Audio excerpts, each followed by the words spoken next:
week 8 of the fantasy baseball season, and here's a few hitters I would look to sell high and trade away this week. The first guy is Brandon Crawford of the San Francisco Giants. At Crawford, it's been a great season so far for him, and he's back to an all-star level earlier in the season here.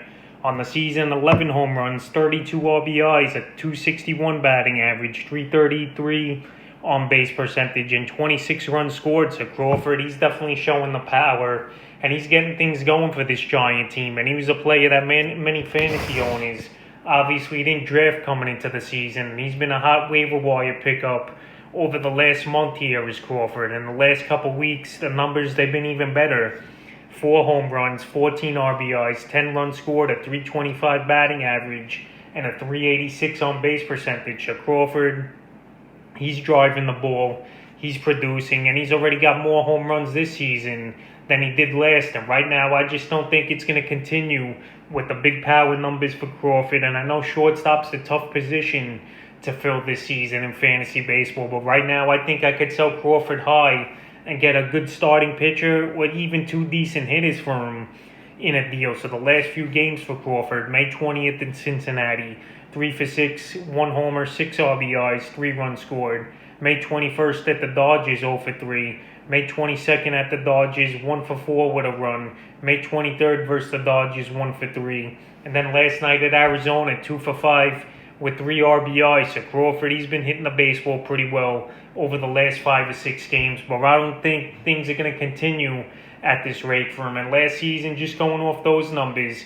he's a .250, .260 hitter, which I think that'll be possible this season. But no way, I don't see him continuing this crazy power pace with 11 home runs already this season. He'll probably finish with 20 to 25, but anything more than that, that's a huge season, obviously, especially for a guy that not many people drafted. The next hitter I look to sell high is Nick Castellanos of the Cincinnati Reds. So Castellanos, he's been on the sell high list for most of the season, and I'm going to continue to put him on this list until he fizzles out, or whatever the deal may be. But so far this season, 12 home runs, 30 RBIs, 33 runs scored, a .359 batting average, and a .418 on base. So right now, he's playing out of this world, this Castellanos.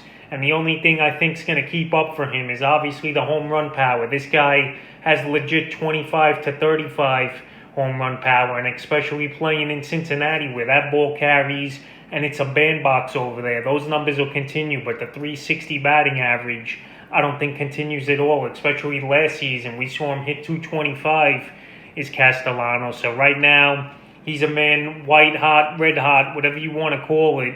But I just don't see it continuing. In the last couple of weeks for him, 3 home runs, 8 RBIs, a .511 batting average, and a .593 on base in 45 at-bats. So he's really hitting the baseball all over the field, and he's really getting things going. I'm taking nothing away from him. But right now, I think you could sell him off, and you could get a great package deal for him, or him for an ace starting pitcher, maybe even a Castellanos for a DeGrom if that's something an owner wants to do, because right now his value is a tip-top form, especially with that batting average, and especially with the 12 home runs in the last couple games for him. May 21st versus Milwaukee, 1 for 5 with a run. May 22nd versus Milwaukee, 2 for 4. May 23rd versus Milwaukee, 3 for 4 with a homer, 3 RBIs. And May 25th, yesterday, at Washington, 2 for 4. So the last 3 out of 4 games, he's had multiple hit ball games as Castellanos, and I just don't see that continuing. And I think pitchers, they're going to start attacking him differently and figure him out, because no way this season he's going to hit in the high 3s like he has. So right now, he's definitely a sell high candidate. Hit is Austin Riley of the Atlanta Braves, so one of the former top prospects as well here for this Atlanta Brave team. And he's finally getting things going this season, is Riley. 9 home runs, 21 RBIs, .312 batting average, a .405 on base, and 27 runs scored. So right here, the number popping out to me is that batting average. We've seen the last couple seasons, this guy, since he's been around, hit .230, .240 area with a decent amount of strikeouts, and his strikeout rate's still pretty high with 53 and 157 at-bats.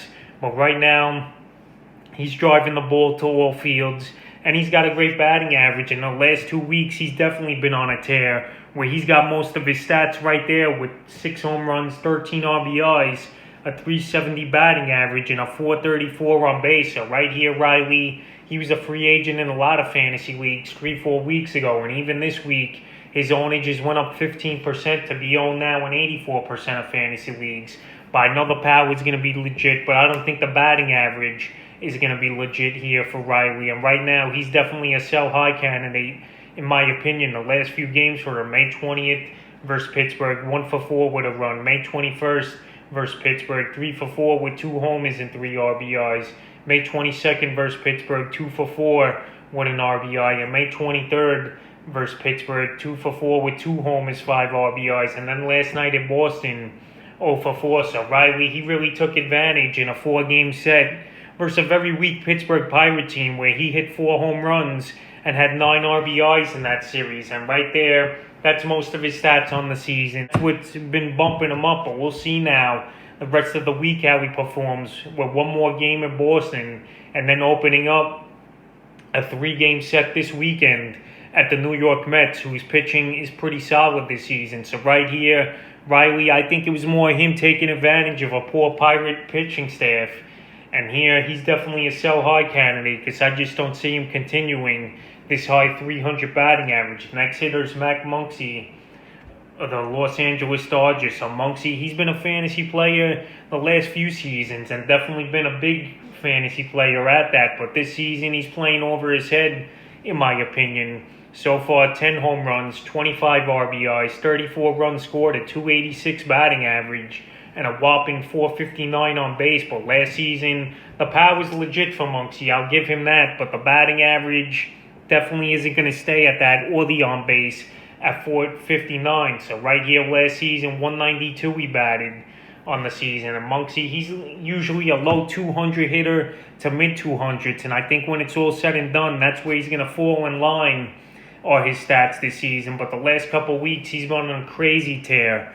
4 home runs, 8 RBIs, 14 runs scored, a 462 batting average, and a 563 on base. So right there, those numbers, they're not sustainable. They're not going to continue that way. And also with his versatility in fantasy baseball at first, second, and third, that's a slam dunk to try to sell him high. Because obviously managers, they'll take any position, but especially second base, which is pretty weak as well this season. It's another good selling point if you're a Max Muncy owner this season. So the last few games for May 20th versus Arizona, 3 for 4. May 21st, he didn't play. May 22nd at San Francisco, 3 for 4 with a homer and 2 runs. May 23rd at San Francisco, 1 for 3 with 2 runs and a homer and an RBI. And May 25th at Houston yesterday, 0 for 3 with 2 runs. So right here, Muncy, he's got multiple hit games in 4 out of his last 6 ball games. And he's hitting the baseball great, but I just don't think that high batting average is going to stay at this rate right now. And while he's on a tear the last couple weeks, I definitely will look to sell him high. And the 5th and final hitter I look to sell high is Joey Wendle of the Tampa Bay Rays. So Joey Wendle, he was a hot fantasy pickup this season so far. And this guy, another versatile fantasy player, qualifying at second, third, and short this season. So far this season, 6 home runs, 24 RBIs, 32 runs scored, 3 stolen bases, a 311 batting average, and a 368 on base. So those numbers pretty solid. And he gives you a little bit of everything here, and a low strikeout rate as well. But the last couple weeks, he's been on a monster tear. 3 home runs, 8 RBIs, a stolen base, 11 runs scored, a 385 batting average, and a whopping 455 on base. So right now, Wendle, he's getting on base at ease right now, but I just don't think it's going to continue. And he's just on a hot streak. So right now, Wendle, he's not a player you're going to get a lot of demand and a big deal for, but I still think you could get a decent starting pitcher for him, or even trade him for a closer or 2 in a deal. So the last few games here for Wendle, May 21st at Toronto, 0 for 4 with 2 runs. May 22nd, he pinched hit at Toronto, 0 for 1. The 23rd, he didn't play. May 24th at Toronto, 3 for 4 with a homer, 4 RBIs, and 2 runs scored. And then yesterday versus the Royals, 1 for 3. So right here, Wendle, he's playing great baseball, no doubt about it. But right now, I don't think the batting average is going to stay at a high rate. And the power numbers, they're not going to be high this season. He'll probably finish the season with 15 to 20 home runs at top off. So right here, I think I would sell Wendle high, especially with his versatility. you definitely could find a trade partner. So that's a few hitters I would look to sell high and trade away here in Week 8 of the fantasy baseball season.